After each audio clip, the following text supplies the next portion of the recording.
A nova hiperinflação do Brasil, a nossa inflação, o aumento dos preços, tudo que a gente compra no dia a dia nunca teve tão alto desde o início do Plano Real. Você está preparado para esse momento? Os teus investimentos estão preparados para esse momento? Você vai perder dinheiro? Você sabe proteger os seus investimentos desse dragão, desse fantasma que de novo nos assombra, chamado hiperinflação. Se você quer aprender a proteger os seus investimentos e até lucrar em cenários como esse, que é um cenário muito natural de crise, assiste esse vídeo até o final, porque é justamente isso que eu vou te mostrar passo a passo. Seja muito bem-vindo, seja muito bem-vinda a mais um episódio do quadro Você Sempre em Alta, uma série de vídeos onde eu ensino estratégias e táticas que você vai precisar usar para também se tornar um investidor ou uma investidora sempre em alta. O que é isso? Uma pessoa comum que investe na bolsa e lucra tanto nas altas quanto nas quedas. Tanto nos momentos de crescimento quanto nos momentos de crise da economia. E claro, sem fazer day trade, sem especulação de curto prazo, day trade, forex, gráficos, opções binárias, esse monte de bobagem que só vai te fazer perder dinheiro. Eu falo de um método maduro de se investir, comprovado e validado no longo prazo. O meu nome é Vinícius Marinho e o tema do episódio de hoje é a nova hiperinflação do Brasil. Como se proteger desse cenário e justamente dos dois grandes perigos que ele traz. O que é a inflação? A inflação é o aumento médio dos preços de tudo aquilo que a gente compra, tudo aquilo que a gente consome no dia a dia. Por exemplo, tenta imaginar agora, pega 10 anos atrás. Você ia no mercado 10 anos atrás com 100 reais e comprava muito mais coisas do que compra hoje. Hoje você compra muito menos. Por quê? As coisas naturalmente aumentam de preço com o passar do tempo. Isso é algo normal, isso é algo benéfico e isso é algo esperado desde que não supere alguns patamares pré-estabelecidos. No decorrer aqui desse vídeo você vai entender o que eu estou falando aqui, mas eu preciso ir evoluindo no aprendizado para te gerar clareza, porque eu quero te gerar clareza, tá? Esse é o maior problema na maioria dos investidores, tem um monte de informação, pode pegar e jogar tudo no lixo porque aquilo não é organizado, aquilo não vai gerar resultado. Então vamos lá, se os preços de tudo que a gente compra no dia a dia aumenta de preço, qual é a minha função como investidor? A minha função é ter uma rentabilidade acima desse aumento de preço. Imagina o seguinte, imagina que lá em 10 anos atrás, com 100 reais eu comprava uma certa quantidade de coisas, tá? E aí digamos que hoje, para comprar aquela mesma quantidade de coisas, digamos que, exemplo, eu preciso de 500 reais, tá? Então eu precisaria quintuplicar o meu dinheiro nesse período de tempo. Se eu multipliquei por 4 o meu dinheiro nesse período de tempo, eu posso achar, caraca, multipliquei por 4 o meu dinheiro nesse período de tempo. Parece bom, mas é horrível. É ridículo. Por quê? Porque eu não consigo nem comprar a mesma quantidade de coisas que eu comprava antes. Então, o objetivo final de qualquer investidor, tira o olho do que todo mundo quer te convencer. Você ficar se comparando com fatores externos. Você ficar se comparando com o índice Bovespa. Você ficar se comparando com o Zezinho da Silva. Você ficar se comparando com o seu amigo. Para de se comparar com outras pessoas. O teu único, ou com outros índices, qualquer coisa. O teu único objetivo como investidor, como investidora, é superar a inflação. Ou seja, é ter uma rentabilidade maior do que o aumento dos preços de tudo que você compra no dia a dia. Senão, você não está lucrando. Por quê? Se você tem de rentabilidade um certo percentual e tudo que você compra aumentou mais que isso, o número, a quantidade de dinheiro de forma numérica, de forma nominal, o termo técnico disso, mas de forma numérica, o número subiu. Você tinha 100 mil, agora tem 120 mil. Só que você compra menos coisas do que comprava antes, com 100 mil. Não adianta absolutamente nada. Então, o seu objetivo número 1, como investidor, é ter uma rentabilidade acima da inflação. E aí, que é esse aumento médio dos preços de tudo que a gente consome no dia a dia. E aí, para se calcular a inflação no país, existem vários índices, tá? Existem dois índices principais. Os dois principais que existem na economia, o primeiro deles é o IPCA. O que é esse IPCA? Índice de Preços ao Consumidor Amplo. Você precisa saber isso? Não, eu só estou te falando para você ter conhecimento porque pode ver por aí. O que mede esse IPCA, que é o Índice de Inflação Oficial da Economia? Ele mede o aumento dos preços para as famílias, tudo que as famílias, as pessoas compram. Então mede a inflação para as pessoas. E aí tem um outro índice de inflação, que é o IGPM, que é também conhecido como a inflação do aluguel, porque os aluguéis residenciais, eles são de praxe, eles começaram a ser corrigidos fazem décadas isso já, com base no IGPM. E esse IGPM que é o Índice Geral de Preços do Mercado, ele mede a inflação da economia como um todo, não só das pessoas, mas também das empresas, porque ele pega 30% dele, só para você saber, você não precisa decorar esses percentuais, tá? Mas só para você entender a mecânica da coisa. E você vai precisar disso para entender o que vem depois. 30% do IGPM é justamente essa alteração nos preços do que as famílias compram. 60% do IGPM é composto pelo IPA, que é o Índice de Preço do Atacado, ou seja, quanto que aumenta ou diminui de preço aqueles produtos que são vendidos no atacado, que aí as lojas compram no atacado e revendem para o cliente final. Imagina lá, supermercado. O supermercado, ele compra do atacado e vende para o cliente final. Então existe uma cadeia assim das empresas, sabe? Então o preço no atacado mede quanto que uma empresa que está vendendo para o cliente final está pagando pelo produto que ela está revendendo, certo? Então mede mais do que só a alteração dos preços das coisas que a gente, as pessoas, as famílias consomem, mede o quê? A alteração de preço para as empresas também. Então 30% do IGPM é relativo às famílias, o aumento de preço para as famílias, para as pessoas. 60% é para as empresas e 10% é para a construção civil. É o INCC, que é o Índice Nacional da Construção Civil. E aí mede também o aumento ou diminuição do preço da construção civil. Então esse tal de IGPM, em linhas gerais, ele pega a inflação da economia como um todo, certo? Esse IGPM é usado nos reajustes de aluguel, é usado nos reajustes de conta de telefonia, de conta de internet, várias contas que tem por aí. E o IPCA é o Índice Oficial de Inflação no Brasil, que mede o aumento dos preços para as famílias, para as pessoas, tá? E essa tal da inflação, seja o IGPM, seja o IPCA, é uma assombração na vida dos brasileiros, né? Talvez você saiba, talvez não, mas na década de 80 e no início da década de 90 a gente vivia, o Brasil, num período de hiperinflação. E claro que essa nova hiperinflação, pelo menos por enquanto, não chega aos pés da inflação que o Brasil vivia na década de 80 e na década de 90. Né? Naquela época tinha meses que a inflação de um mês chegou em 60%, 70%, 80%. Hoje não é esse caso, pelo menos não está esse caso ainda. Né? A gente tem uma inflação menor, mas a gente está em patamares que a gente não chega desde a época do Plano Real, desde a resolução da hiperinflação. Por isso que eu afirmo com tranquilidade que a gente pode estar entrando num período semelhante a esse, e hiperinflação é algo subjetivo, né? Não tem um indicador, não, a partir daqui é hiper. Não, é o que eu considero hiper, é o que você considera hiper. Agora, está muito além do que em toda a história desde o início do Plano Real, né? E, por exemplo, talvez você saiba, talvez não, mas algumas curiosidades, assim. Na década de 80, década de 90, foi que começou o famoso rancho do mês, né? Porque naquela época o preço ele mudava das coisas 3 vezes por dia, 2 vezes por dia.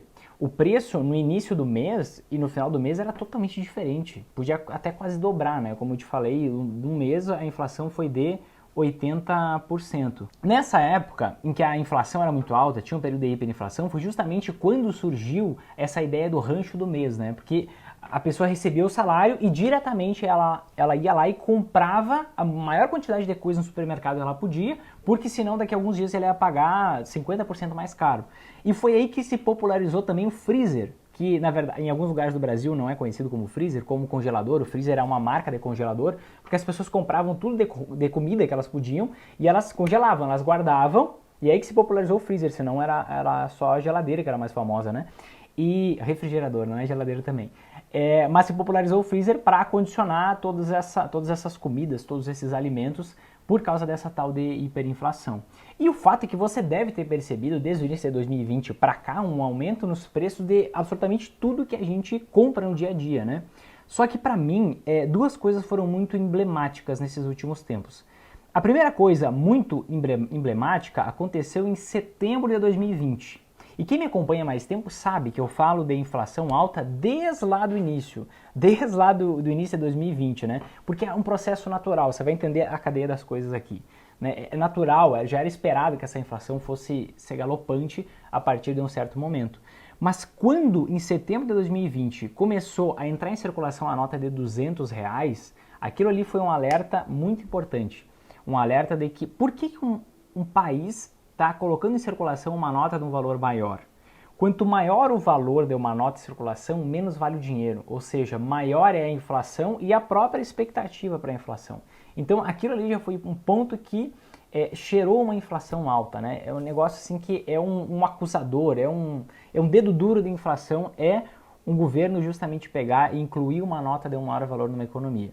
Mas o caso que mais me abismou mesmo faz cerca de um mês, mais ou menos, 1 ou 2 meses. Eu fui fazer o meu raio-x financeiro, fui ver o valor do meu patrimônio e eu fui olhar o valor da FIP do meu carro.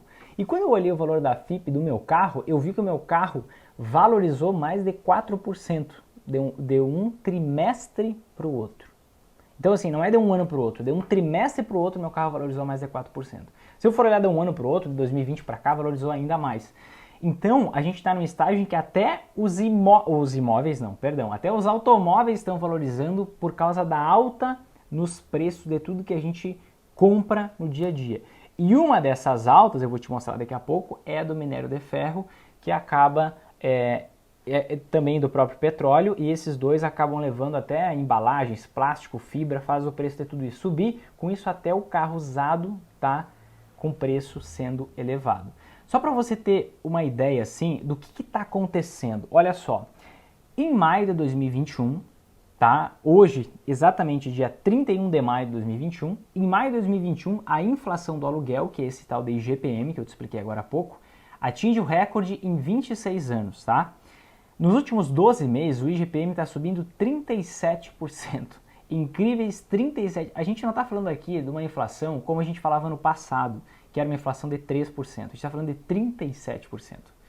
Ó, nos 12 meses até maio de 2021. É a maior taxa desde maio de 1995. Ó. E aqui tem uma explicação um pouco mais pormenorizada, né? O IGPM, que é conhecido como inflação do aluguel, teve essa alta está acumulando já 37,04% nos últimos 12 meses até maio de 2021. E olha só, grandes motivos disso, né? Desvalorização do real em relação ao dólar. O que isso significa? A elevação do dólar em relação ao real é a mesma coisa. Se eu falar que o real desvalorizou frente ao dólar, é a mesma coisa que eu falar que o dólar valorizou frente ao real. E a alta dos preços de commodities, das matérias-primas, que eu vou te mostrar daqui a pouco. E aqui a gente consegue ver a mudança do patamar, né? A gente estava com o IGPM na casa dos 6%, 7%, e aí depois que veio esse impacto desse momento conturbado que a gente está passando agora, o IGPM explodiu, porque naturalmente esse cenário de crise faz com que os investidores estrangeiros saiam, tirem um pouco do seu dinheiro aqui do Brasil, isso eleva o dólar, e também com as matérias-primas, minério de ferro, petróleo subindo, acaba elevando ainda mais os preços pro atacado, os preços para as empresas. E olha como subiu de uma forma avassaladora, isso aqui é em percentual, tá? Os preços com base no IGPM. E aqui embaixo tem o IPCA, que é aquele outro indicador de inflação que eu te falei. O IGPM para a economia como um todo, famílias e empresas, pega a economia como um todo, e o IPCA é só para as famílias. E aí quando a gente olha para isso aqui, a gente vê, caraca, que bom, né? O custo está indo todo para as empresas, não está indo para as famílias. Coloca um ainda nessa frase. E aqui está um dos grandes riscos, aqui está um dos grandes perigos que eu quero te mostrar. Certo? Deixa eu só ver uma questão. Aqui, ó. Olha só o quanto subiu o minério de ferro. O minério de ferro, no início de 2020, ele saiu de 80 dólares e já está em 200. Superou, chegou até 220, agora está em 205. Quando a gente vai olhar tudo que usa ferro, se eu for pegar o celular, se eu for pegar veículo, se eu for pegar construção civil, se eu for pegar, poxa, muita coisa usa o minério de ferro como matéria-prima. Então tudo acaba encarecendo. Petróleo, a mesma coisa. Olha de onde é que a gente saiu. 18 dólares e 90 centavos para 70 dólares, né? 69 dólares. Então esse negócio aqui multiplicou por 5 nos últimos tempos. É um aumento gigantesco, né? De preço das matérias-primas.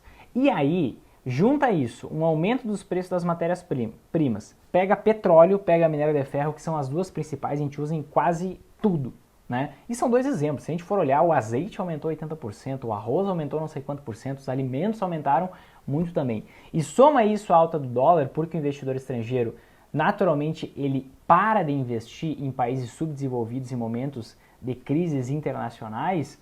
O que acontece? A gente tem esse contexto do IGPM tão alto. Embora o IPCA não esteja tão alto ainda, existe uma diferença entre uma coisa e outra. Existe uma diferença entre o IGPM gigantesca e o IPCA. Existe uma diferença entre o aumento nos preços para as empresas e o aumento dos preços para as pessoas, para as famílias. E qual é a origem disso? São duas as origens, tá? São duas as origens dessa diferença tão grande. As empresas, elas estão absorvendo todo esse aumento de custos para elas e não estão repassando para o consumidor ainda. Você pode ver que tem uma diferença aqui de 30%. Janeiro de 2019, essa diferença era de 3%. Quando a gente olha fim de 2019, essa diferença era quase nula. Quando a gente olha janeiro de 2020, 3%. Agora é 30% de diferença, né? E, basicamente, por que isso? Primeiro, a gente está com uma economia muito frágil, muito fragilizada, né? A gente está com um alto índice de desemprego no país, mais de 14% de desemprego no país. Então, as empresas, elas não estão repassando ainda todo esse aumento de preços para os consumidores. Por quê? Qual é o medo? As empresas, elas já estão vendendo menos. Se elas quiserem aumentar preço agora, talvez elas percam espaço para o concorrente. Então elas preferem ficar absorvendo todo esse custo, certo? Ficar absorvendo esse custo e não passar para o consumidor ainda, com medo de que elas comecem a vender cada vez menos porque aumentaram os preços. Então está num período ainda de retranca, digamos assim. Só que vai chegar um momento. Vai chegar um momento específico em que possivelmente vai acontecer esse repasse que é natural. Vinícius, mas esses empresários são muito bandidos, eles lucram muito e sobem os preços pra gente. Gente, vamos ter consciência, tá? Se alguém aqui é empresário, vai conseguir saber exatamente o que eu estou falando. Os empresários, eles estão pagando 30% mais caro, eles estão tendo uma margem de lucro 30% menor, naturalmente, e estão engolindo isso a seco. Eles estão dando o seu jeito, estão se virando. Por quê? Porque se eles aumentarem o preço, pode ser ainda pior para eles se eles quebrarem. E se eles quebrarem, eles demitem mais pessoas. E o cenário fica ainda pior para a economia. Então, é natural. Vai chegar algum momento em que precisa ter esse repasse de preços. E as coisas que já estão caras hoje, eu preciso te falar, vão ficar ainda mais caras. Não posso te afirmar que vão. Outras coisas podem acontecer. Existem alguns outros cenários possíveis. Mas esse repasse de preços pode acontecer e isso pode gerar um cenário de uma inflação muito alta, quem sabe uma hiperinflação, também para as famílias, porque hoje essa hiperinflação está nas empresas, certo? E esse é o primeiro grande perigo, o primeiro grande risco. Se a inflação continuar muito alta, esse repasse vai acontecer, é natural, e você precisa saber que a inflação vai subir pra caramba, os preços de tudo que a gente compra vão subir muito. Só que o Banco Central está atento a isso. O Banco Central ele trabalha com um regime de metas de inflação. Vinícius, que bicho é esse? Que negócio é esse de regime de metas de inflação? É o seguinte, toda economia é natural que ela tenha, que os preços de uma economia subam. Então é natural, é esperado, é o objetivo de todos os países do mundo que os preços de tudo que as pessoas compram e vendem subam com o tempo. Mas tem que subir num certo nível que não desestabilize a moeda. Como assim desestabilize a moeda? Essa é a função do Banco Central do país, tá? Pensa no seguinte, eu comprava petróleo, por exemplo, eu comprava gasolina não tenho a mínima ideia quanto estava a gasolina, mas digamos a R$4 no início de 2020, agora está R$6 aproximadamente, depende do local. Isso é um aumento de quase 50%, né? Aproximadamente 50%, se eu saio do 4 para o 6. Isso significa uma moeda muito instável. Quando as coisas mudam de preço muito, o que acontece? Isso é ruim para todo mundo, é ruim para a economia como um todo, é ruim para as pessoas, é ruim para os investidores estrangeiros, é ruim para todo mundo. Então, por quê? Porque ninguém consegue se planejar. Ninguém consegue dizer assim, opa, vou comprar um imóvel daqui 5 anos, vou comprar a minha casa daqui 10 anos, porque você não tem noção de quanto vai estar esse negócio. Vou trocar de carro daqui X meses, você não tem noção de quanto está se estiver muito volátil. Então o objetivo do Banco Central é deixar a moeda estável, tá? E ele já está ligado nessa inflação super alta. Então, ele trabalha com regime de meta da inflação. E aí, o que é esse regime de meta da inflação? Basicamente, a meta, cada ano, o Banco Central ele tem uma meta para a inflação no país, com base no IPCA, naquele índice das famílias. E ele tem por objetivo, ó, a meta da inflação para 2021, por exemplo, é 3,75%. Então, o objetivo do Banco Central é que os preços de tudo que a gente compra no dia a dia, as famílias, as pessoas, aumente 3,75%. E aí, o Banco Central ele trabalha... Gente, o que vocês estão aprendendo nessa live hoje aqui, eu aprendi um MBA, em uma disciplina inteira do MBA. Tô mastigando e te passando tudo isso, você vai ter um entendimento surreal. Ele trabalha com uma banda. O que é uma banda? O Banco Central ele vai usar instrumentos que ele tem para fazer com que a inflação fique no eixo, de uma forma mais geral falando assim. Mas ele pode fazer a inflação ficar até 1,5% para cima ou para baixo. Então, no máximo esse ano, ele pode permitir que a inflação chegue em 5,25%. Como assim? 3,75 mais 1,5, 5,25. Só que se a gente parar para olhar um camarada chamado Boletim Focus, a gente fica de queixo caído. Por que a gente fica de queixo caído? Esse aqui é o tal de Boletim Focus ou Relatório Focus, que quem me acompanha há mais tempo já ouviu falar muito desse camarada aqui, tá? Aquele que eu falo que sempre erra, sempre dá errado, que as previsões nunca acontecem, né? E olha o que a gente consegue enxergar aqui nesse monte de números, esse monte de gráfico que parece uma loucura, mas eu vou te guiar aqui para você não ter dúvidas, tá? O que é isso aqui? Isso aqui, ó, nada mais é do que o resumo das expectativas das 130 maiores instituições financeiras que existem no nosso país, no Brasil, tá? Então todos esses números aqui, que você não precisa olhar para todos, não precisa olhar para os gráficos, eu vou te guiar aqui, fica tranquilo, fica tranquilo. Todos esses números englobam as expectativas das maiores instituições financeiras do país. E o que a gente percebe, ó? Vamos dar uma olhada aqui, ó, antes aqui, ó. Vamos dar uma olhada nessa linha. Aqui a gente encontra a expectativa para o IPCA, ou seja, para a inflação, certo? Hoje, a expectativa para a inflação em 2021, tá? Então aqui, ó, nessa linha IPCA 2021, qual a expectativa hoje? Hoje quando? Dia 28 de maio de 2021. Toda segunda-feira sai um relatório desses, é divulgado, e toda segunda-feira mudam todas as projeções. Por isso que você se ferra, se dá mal, se fica seguindo projeções e expectativas. E aí o que acontece? Ó? Hoje, qual a expectativa para a inflação até o final do ano? 5,31%. Uma semana atrás era 5,24%, era menos. Um mês atrás era 5,04%, era menos ainda. Dá uma olhada, no início de 2021 era quanto? Era 3%. Gente, aqui um alerta importante.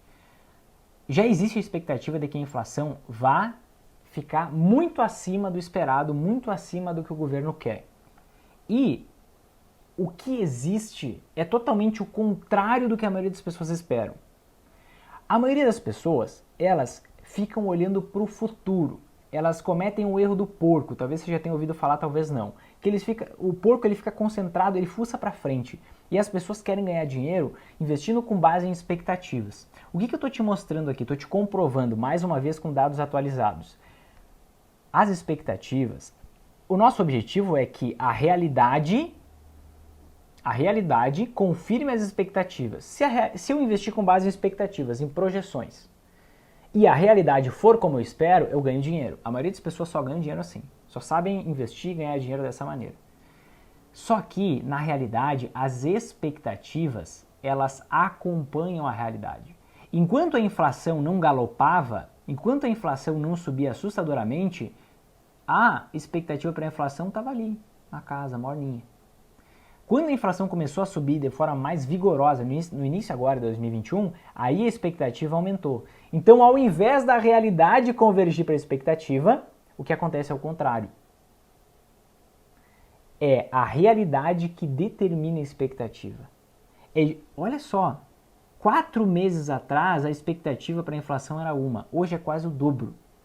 E esse negócio pode estar recém começando, pode ir muito mais além.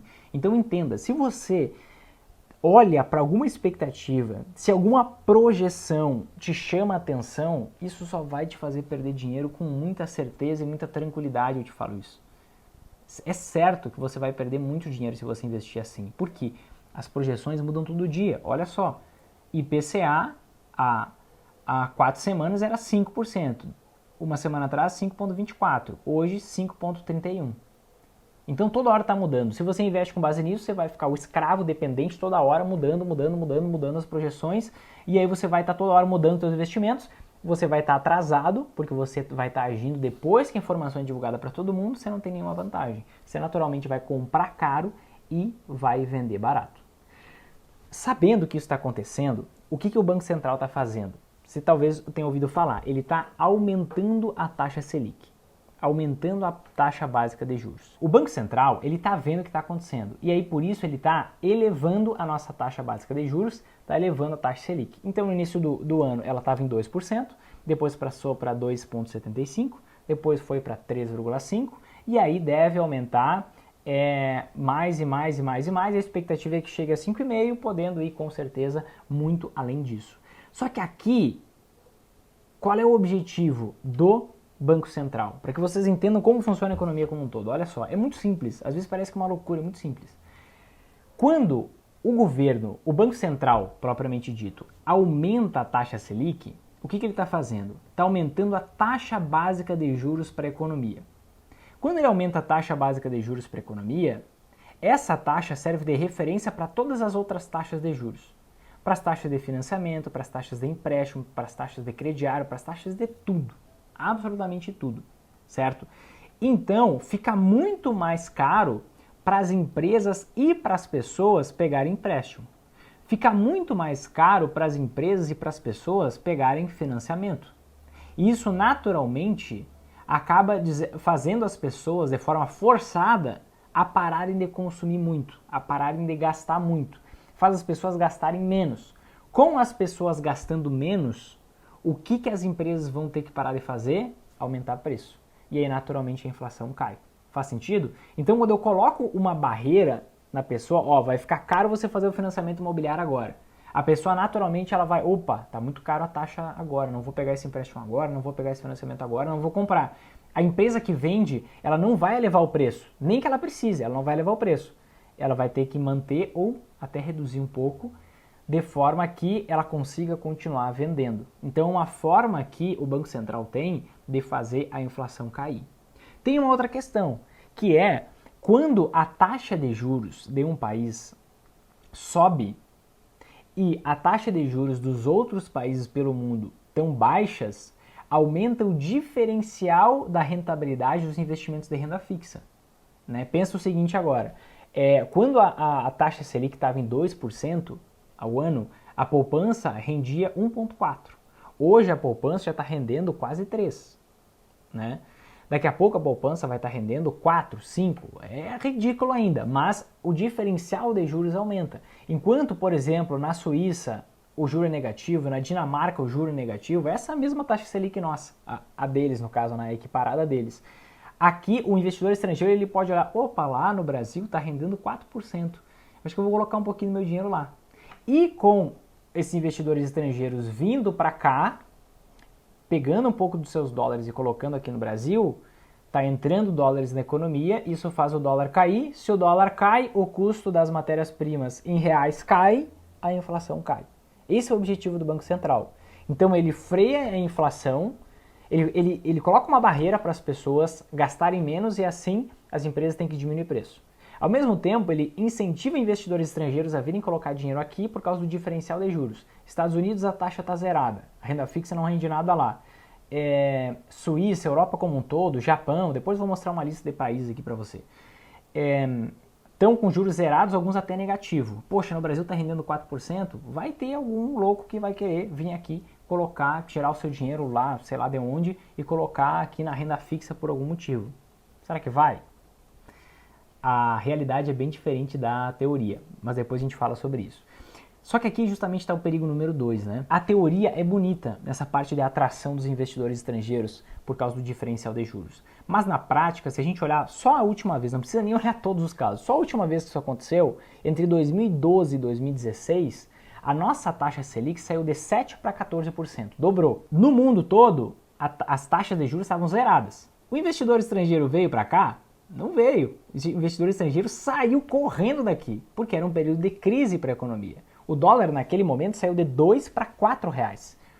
Se saiu de 2 para 4 reais, quer dizer que em um período de altíssima taxa de juros, 14,25% ao ano, o investidor estrangeiro, ele olhava para o Brasil e dizia assim, ó, eu não vou, para que eu vou colocar meu dinheiro aqui?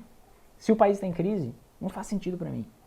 Eu vou investir em outro lugar. Vai render um pouco menos, mas eu não tenho um risco tão grande. Eu que posso investir aqui, aqui, aqui, lá.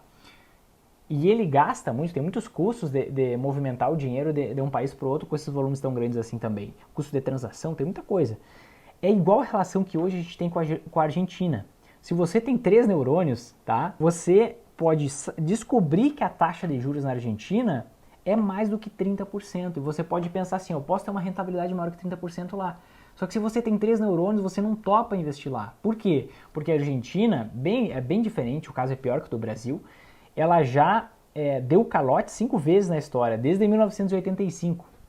Então a gente está falando aqui de 35 anos, 5 calotes. A cada 7 anos ela dá um calote, que simplesmente não paga dívida. Ela rola isso, diz eu vou pagar depois, fica enrolando. Então não faz sentido investir pra gente na Argentina. E talvez isso aconteça de novo, a mesma coisa com a cabeça dos investidores estrangeiros.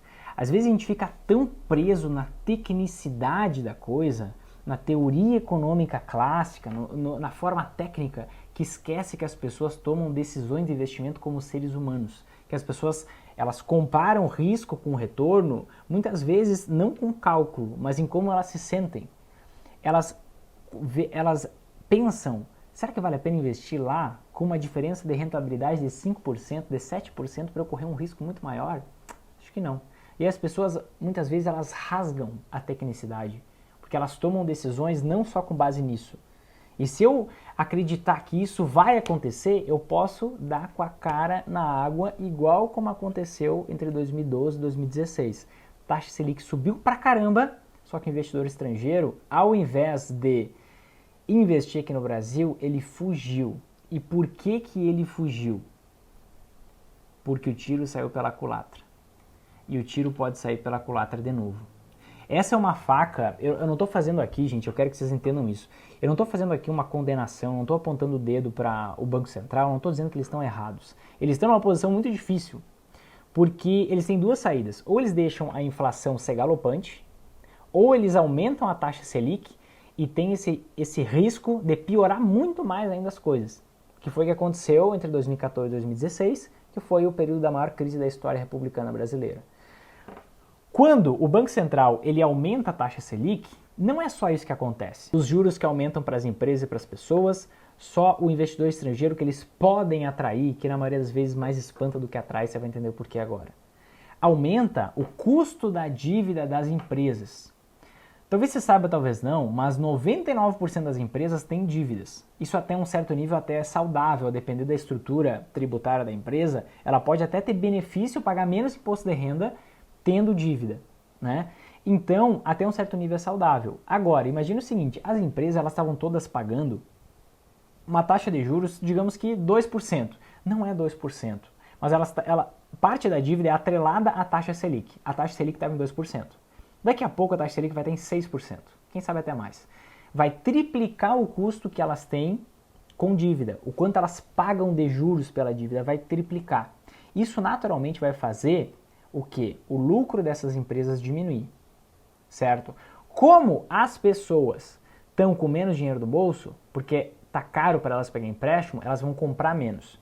Então a gente entra num cenário aqui complicado, que é as pessoas compram menos, as empresas faturam menos. E mais do que as empresas faturarem menos e, por consequência, lucrarem menos, elas pagam um juro maior pela dívida. Então elas lucram ainda menos, a ponto de elas poderem começar a dar prejuízo. Se elas forem começar a dar prejuízo, o que acontece? As empresas começam uma onda de demissão. Uma demissão faz com que menos pessoas ainda tenham dinheiro no bolso, menos pessoas compram, a empresa fatura menos. Empresa faturando menos, não importa, ela tem que pagar um juro da dívida muito maior, lucra menos. Lucra menos, demite mais pessoas e começa uma espiral negativa na economia, certo? Além disso, somado a isso, a dívida pública do Brasil, todos os países são endividados, tá? A dívida pública do Brasil, quando a taxa de juros aumenta, a dívida pública do Brasil também fica mais cara. Não é só as empresas que pagam mais juro pela dívida. O país como um todo paga mais juro pela dívida. Então o país ele começa a entrar num endividamento num nível muito grande e como o nosso governo há anos, há vários governos, não venham com o negócio, tal político é bom, tal político é ruim, pelo amor de Deus, vamos parar com essa bandeirada aqui. Nos meus conteúdos não tem essa bandeirada. Vários governos, há vários anos, eles gastam mais do que arrecadam. Ou seja, imagina, é a mesma coisa que você ter um salário de 4 mil reais e gastar 5. É isso. O governo vem fazendo isso há vários anos, vários governos, vários mandatos, vem gastando mais do que arrecada. Ou seja, vem gastando mais do que recebe. E isso faz o país perder credibilidade no mercado internacional. E, além disso, eleva ainda mais a nossa dívida, que já está crescendo mais rápido porque a taxa Selic está mais alta. Então, basicamente, o cenário onde a gente se encontra é: se ficar o bicho pega, se correr o bicho come. É um cenário que, assim, a gente não tem como saber o que é que vai acontecer. A gente não tem como saber se vai ter um período de hiperinflação, se a inflação vai ser controlada, mas vai entrar um momento de grande crise no país, se não vai ter hiperinflação, se não vai ter crise e a gente vai conseguir sair por um buraquinho assim, minúsculo, vai conseguir fugir da crise por esse buraquinho. Agora, se eu tiver que, se me colocar uma arma na cabeça e disser, Vinícius, qual que é o cenário mais provável? O cenário mais provável é que sim, tenha uma crise. É totalmente natural e esperado. Eu falo isso desde o início de 2020. Tá? Só que a grande verdade é que pode não ter. Então tem que ter preparado para ambos os cenários, né? O fato é que eu posso estar errado e que eu nunca sei se eu vou estar certo ou se eu vou estar errado. O foco é que eu preciso me expor de forma que, sabendo do contexto, eu consiga me beneficiar mesmo em cenários negativos, mesmo em cenários ruins, mesmo em um cenário de crise, mesmo em um cenário de hiperinflação. E é isso que eu vou te mostrar a partir de agora. Só antes, eu quero repetir, pode haver um cenário de hiperinflação, pode ter esse repasse, né, que é o perigo número 1, esse repasse dos preços das empresas para as pessoas, pode existir não existir esse repasse, porque a taxa Selic está subindo, mas essa taxa Selic gerar uma crise na economia, ou pode ser que os astros se alinhem e essa inflação seja temporária, e aí, com base no passar dos tempos, os preços da matéria-prima voltem, a confiança no Brasil, isso é importante, a confiança no Brasil retorne, porque o governo conseguiu emendar reformas econômicas, conseguiu controlar os gastos, aumenta a confiabilidade do investidor estrangeiro e ele acaba colocando mais dinheiro aqui no país. Isso pode acontecer, seria sim um buraco na agulha, certo? Mas pode acontecer. Por isso, eu não isento essa possibilidade. Se eu for isentar, eu sou mais um escravo do mercado financeiro, que eu ganho quando eu estou certo, que eu perco quando eu estou errado e fico nessa vida, estou rico, estou pobre. O foco é eu me posicionar para eu ter resultado independente do período de tempo. Independente se eu estou num momento de crise ou não, se estou num período de hiperinflação ou não. Então, Vinícius, como eu invisto nesse cenário? Eu vou te passar aqui alguns princípios, certo? Porque quem tem princípios não passa mal na vida. A grande verdade é que a forma como você investe nesse cenário deve ser a mesma forma como você investe em qualquer outro cenário. Vinícius, você está de sacanagem que depois de você me explicar como funciona a economia de um país, a interferência com o mundo todo, você vai me dizer isso? Não, estou falando muito sério. A forma como você deve investir nesse momento é a mesma forma como você deve investir em qualquer outro momento. Porque as pessoas confundem, isso aqui é profundo agora, as pessoas confundem uma coisa que é banal, mas a gente confunde. Tem coisas que é tão simples que a gente ignora. Quando que o risco é maior no mundo dos investimentos? Agora, em março de 2020, no final de 2019, quando tudo estava um céu de brigadeiro, o risco é igual em todos os momentos. Agora a gente só tem uma percepção maior sobre o risco. Os meus alunos sabem, eu sou um cara chato porque eu tenho convicção, porque eu sei que funciona. né? E tá aí o resultado de vários alunos para mostrar que o negócio funciona. O método investidor sempre em alta, né? Quando a taxa de rentabilidade de renda fixa estava baixa, eu não quero investir em renda fixa, eu quero investir só em renda variável, eu quero investir só na bolsa. E eu dizia, calma, respira, eu sei que a rentabilidade está baixa agora, não pensa só em rentabilidade, você está agindo igual uma criança birrenta, só quer saber do Kinder Ovo, eu quero Kinder Ovo, eu quero Kinder Ovo, eu quero Kinder Ovo, quando não tem um olhar geral, quando não tem um olhar como tem que ter. Você está olhando só para a rentabilidade, é igual uma criança que quer pirulito, que é Kinder Ovo. Você tem que pensar também na proteção dos seus investimentos, a proteção do teu poder de compra, do teu dinheiro. E, por exemplo, um título público que é excepcional, e eu sempre, isso não é uma recomendação de investimento, tá? Mas eu quero que você entenda o processo, que eu sempre tenho dinheiro investido, e uma parte bem relevante do meu patrimônio é o Tesouro IPCA+, 2035. 2035, no caso, o que eu invisto. É o Tesouro IPCA+, o nome desse título. O que é esse Tesouro IPCA+? É um tipo de título público, tá? Que o governo oferece. Vinícius, o que é um título público? Um título público, ele nada mais é do que um empréstimo que você faz por governo. Quando você está precisando de dinheiro, digamos que em algum momento da sua vida você precisou de dinheiro emprestado, você foi no banco. E aí no banco, o banco te empresta dinheiro e você paga uma taxa de juros, certo? É a mesma coisa. Um título público é um empréstimo ao contrário. Nesse caso, você empresta dinheiro para o governo e o governo te paga uma taxa de rentabilidade específica. Qual é o ouro? O que equivale à taxa de juros, tá? Qual é o ouro desse tipo de título? Você ganha a inflação mais um determinado percentual. Repito, você ganha a inflação mais um determinado percentual. Então, por exemplo, Tesouro IPCA+, 2035, que é o que eu invisto hoje. Eu vou ganhar, do dia que eu investi até 2035, a inflação de cada ano, não importa se for 70%, se for 80%, se for 90%, se for 150%, não importa. Eu vou ganhar a inflação de cada ano mais um determinado percentual. Ou seja, eu sempre vou ter um ganho acima da inflação. Eu sempre vou cumprir o meu único objetivo como investidor, ter uma rentabilidade acima da inflação. Então esse investimento eu sempre tenho na minha carteira de investimentos. Eu sempre gosto de ter uma parte relevante do meu patrimônio, porque eu estou protegendo o meu dinheiro de qualquer cenário de hiperinflação que pode passar do IGPM para o IPCA. Então o perigo número 1 eu blindo. Eu me blindo desse cenário, desse perigo número 1. Matei o check, porque eu estou protegido contra a inflação, certo? Como que eu me protejo do perigo número 2? Que é o perigo de um cenário de crise, de um cenário em que o investidor estrangeiro, ao invés de vir investir aqui, confiar no Brasil, ele fuja. O dólar sobe ainda mais, a inflação sobe ainda mais e sai do controle, depois de um certo período de tempo que a taxa Selic pode controlar. Já vou te explicar. Só antes, eu quero que você entenda isso. A incerteza é sempre nível 100%. A percepção que a gente tem sobre o risco, sobre a incerteza agora é maior. Por quê? Porque a inflação já subiu. Se você agir com base no que vem acontecendo, esse negócio de investir vai ser um porre para você e eu te aconselho do fundo do meu coração você ficar com dinheiro na poupança. Porque é muito pior você ficar todo dia igual um escravo, acorda, olha a notícia de investimento. Meio-dia, olha a notícia de investimento de novo. Sai do trabalho, olha a notícia de investimento de novo. Chega um estágio de tanta loucura, de tanta infantilidade, que você faz que nem o Vinícius, que começou a dormir mais tarde. Eu sempre fui um cara de dormir cedo e acordar cedo. Eu dormia mais tarde para eu olhar 11 horas da noite como que abria a Bolsa de Valores em Singapura, como que abria nos países asiáticos, porque eu tinha uma ansiedade em nível extremo, uma insegurança, uma confusão em nível extremo ao investir. Porque eu ficava sempre tomando decisões com base no que estava acontecendo.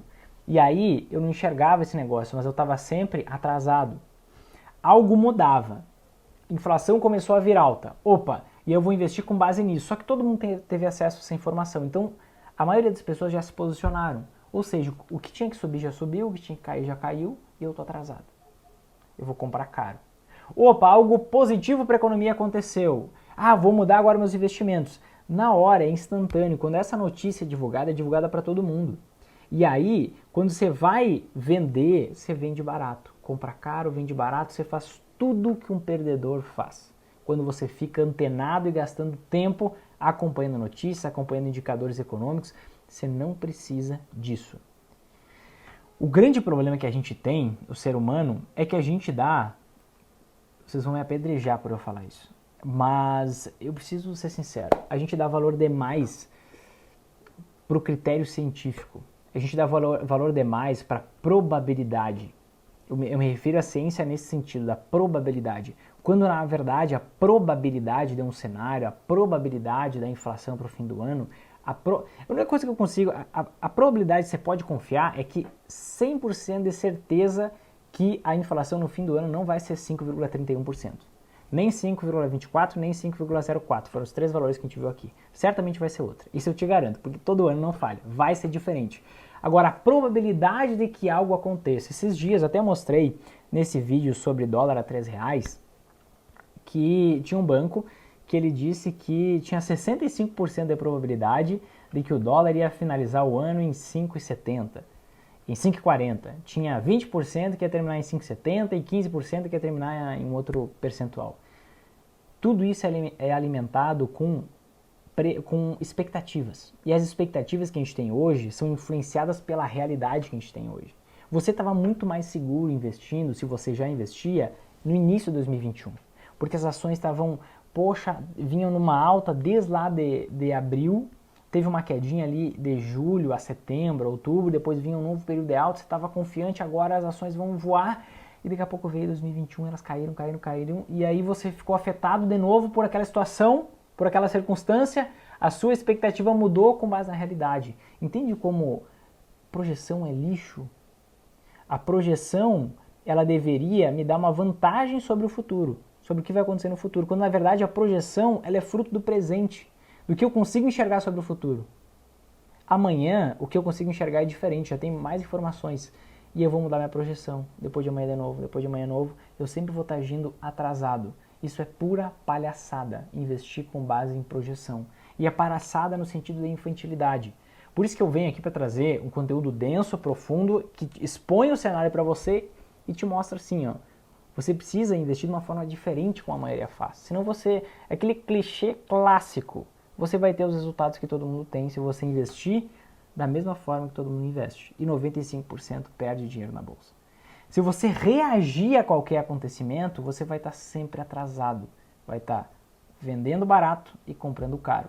Então, a forma como eu mostro aqui, o Tesouro IPCA+, eu sempre tenho, em todos os momentos, não importa quanto que está a taxa Selic, não interessa. Eu estou sempre protegido do cenário, porque o risco dele acontecer é sempre o mesmo.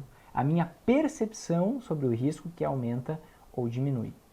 Tá bom, Vinícius, entendi, beleza. Agora, como que eu me blindo do segundo perigo? Como que eu me blindo do perigo de vir um momento de crise na economia? Quando eu invisto em anti-ações. O que são anti-ações? A maioria das pessoas interpreta que a Bolsa de Valores é o investimento em ações. Alguns vão um pouquinho mais além. Sabem que existe investimento em fundos imobiliários. Poucas pessoas sabem da existência das anti-ações. O que são anti-ações? São investimentos que se valorizam quando as ações caem. E mais do que isso, se valorizam porque as ações caem. Tranquilamente, o dólar pode subir, pode triplicar de valor. Ele pode chegar em 15, 16 reais com muita tranquilidade. Porque ele já teve esse preço uma vez. Lá em 2002, ele já teve esse preço, claro que lá na época era R$13,95, só que se a gente corrigir por essa tal da inflação, vai chegar hoje a valores de 16 até 17 reais, a depender do indicador que eu uso para corrigir.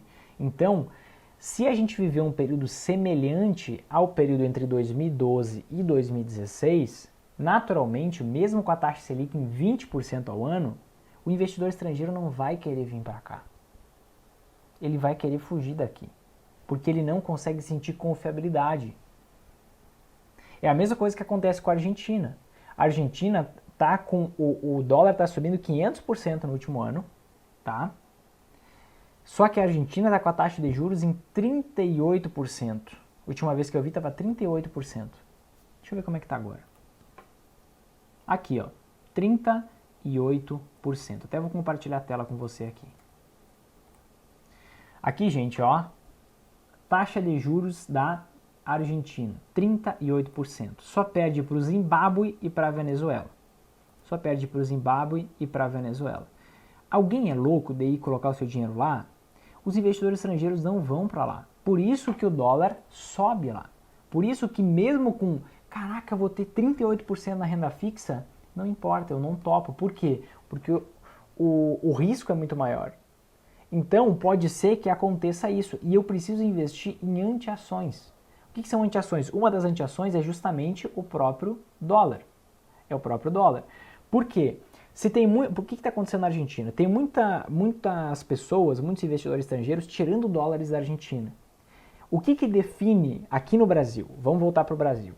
O que define o preço, a cotação do dólar? O fluxo cambial, o quanto entra ou sai de dólares do país. Então, se entra muitos dólares no país, o dólar cai, o dólar fica mais fácil de ser encontrado. Pensa tá você, seu primo lá na infância e a sua prima. E aí vinha o seu tio e tinha uma bala para vocês três. Quanto que valia aquela bala? Aquela bala valia um rim. Agora, se o tio vinha com 3 balas, um para cada um, você pegava aquela bala e botava na boca e nem pensava. Agora, se tinha uma, ela valia um rim, porque era só uma para vocês três. Tudo aquilo que é escasso vale mais. Então, se entra dólares aqui na economia, o dólar cai. Se sai dólares, se o investidor estrangeiro tira dólares da economia, o que acontece? O dólar sobe. Então o dólar pode tranquilamente duplicar no Brasil. Pode chegar a R$10 com facilidade, com tranquilidade. E eu sei que talvez você esteja pensando que, caraca, esse cara é louco, falando dólar a R$6.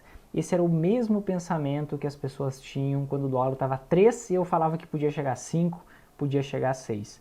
O fato é que pode, e eu foco na possibilidade, não na probabilidade. A probabilidade é a prima pobre da possibilidade. Quando você foca em possibilidade, você está pronto para qualquer cenário. É por isso que o investidor, sempre em alta, está sempre em alta, porque ele investe com base nas possibilidades, não no que ele acha que vai acontecer. Senão ele precisa estar certo para ganhar dinheiro, só que você não tem bola de cristal. Faz sentido?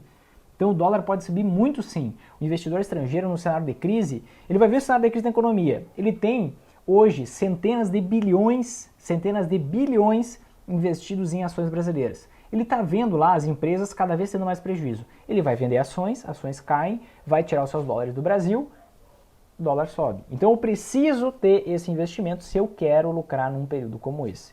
Só que mais do que isso, mais do que o dólar, que daqui a algum tempo talvez a gente tenha saudade do dólar a R$5, como hoje a gente tem saudade do dólar a R$3 e achava que nunca ia passar disso, mais do que isso, a gente tem que pensar também na economia internacional. A grande verdade é que a economia internacional como um todo ela está hospitalizada. Dá uma olhada nisso aqui.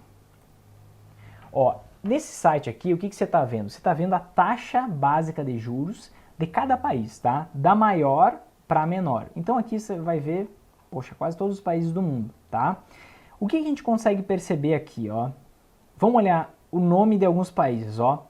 Suíça, Dinamarca e Japão. São países que têm uma taxa de juros negativa. O que significa taxa de juros negativa? Significa que as economias desses países estão sobrevivendo por aparelhos. Por aparelhos no hospital, exatamente. Como assim? Imagina o seguinte, imagina que você é suíço, uma vez eu gravei um podcast com um suíço, foi ano passado, que ele é português, mas mora na Suíça. E ele estava falando lá, desde 2014, a taxa de juros é negativa na Suíça. O que significa uma taxa de juros negativa? Você coloca o seu dinheiro no banco, você guarda seu dinheiro no banco, coloca lá na poupança, digamos assim, da Suíça, e a cada dia que passa você tem menos dinheiro. É cobrado dinheiro de você para estar investido em renda fixa. Então isso é uma forçação de barra, é um aparelho ligado para a economia sobreviver. É uma forçação de barra para as pessoas não colocarem dinheiro na renda fixa, não investirem o seu dinheiro, para elas gastarem. Por que elas querem que gaste? Porque lá a inflação é baixa demais, lá o país não consegue crescer. Eles querem empurrar as pessoas. Aqui no Brasil está acontecendo o contrário. O Banco Central está empurrando as pessoas para parar de gastar, para parar de pegar empréstimo, parar de pegar financiamento. Lá é o contrário, eles querem empurrar as pessoas para gastar porque eles não conseguem ter inflação, eles não conseguem crescer. Então isso aqui ó, é uma aberração. Você já imaginou você investir o seu dinheiro e perder dinheiro a cada dia que passa? Isso é o que acontece no Japão, Dinamarca e Suíça. Esse mesmo fenômeno acontece em vários outros países do mundo. Suécia, Espanha, Eslovênia, Eslováquia, Portugal, Noruega, Holanda, Malta, Luxemburgo, Lituânia, Letônia, Itália, Irlanda, Grécia. Puxa, aqui a gente vai subindo, ó. Que tem taxa de juro praticamente zeradas ou praticamente zeradas. Estados Unidos, entre 0 e 0,25. E tem vários outros países com taxas de juros super baixas. Que naturalmente, o que significa essas taxas de juros super baixas? É o governo dizendo assim, ó, se você quiser investir, eu vou tirar o seu dinheiro de você. Gasta. Gasta esse dinheiro. Gasta porque senão o país vai colapsar, senão a economia vai quebrar. Basicamente, é isso que está acontecendo. Só que isso não é a lógica das coisas, isso não é o funcionamento natural das coisas. Então, a economia internacional pode entrar em um grande colapso. A gente pode ter uma crise internacional econômica muito forte. Para vocês terem uma noção, os Estados Unidos, desde o início de 2020, eles estão injetando 120 bilhões de dólares por mês na economia. Como assim, Vinícius, injetando 120 bilhões na economia? Seguinte, tem várias empresas a ponto de falir que pedem dinheiro emprestado e elas fazem isso por meio de investimentos, que lá são os bonds, aqui no Brasil seriam as debêntures, por exemplo. E aí ninguém quer comprar essas debêntures, esses bonds. E aí, o que o governo faz? Como essas empresas têm vários funcionários, não quer que essas empresas demitam muita gente, ele vai lá e compra esses ativos, compra esses investimentos para ser uma forma de emprestar dinheiro para essas empresas, para elas não quebrarem. Então, basicamente, os Estados Unidos está também respirando por aparelhos. Está hospitalizado, está numa situação extremamente deplorável. Uma hora isso vai estourar, vai ter uma grande crise econômica internacional. Então, é justamente por isso que é interessante e eu sempre tenho valor investido em ouro, porque em todos os momentos de crise internacional, para onde vão os investidores? Para o colo da mãe. Os investidores vão para o investimento mais antigo do mundo. Em todos os momentos de choque, em todos os momentos de crise internacional, você sempre vai ver a mesma coisa, os investidores indo para o ouro, porque você não dá para investir em nenhum lugar do mundo, está tudo sendo afetado, os países desenvolvidos estão sendo afetados, isso respinga no subdesenvolvido, só tem um lugar para ir, para o investimento mais antigo do mundo, que é o ouro. Então o ouro ele voa durante esses momentos de crise internacionais.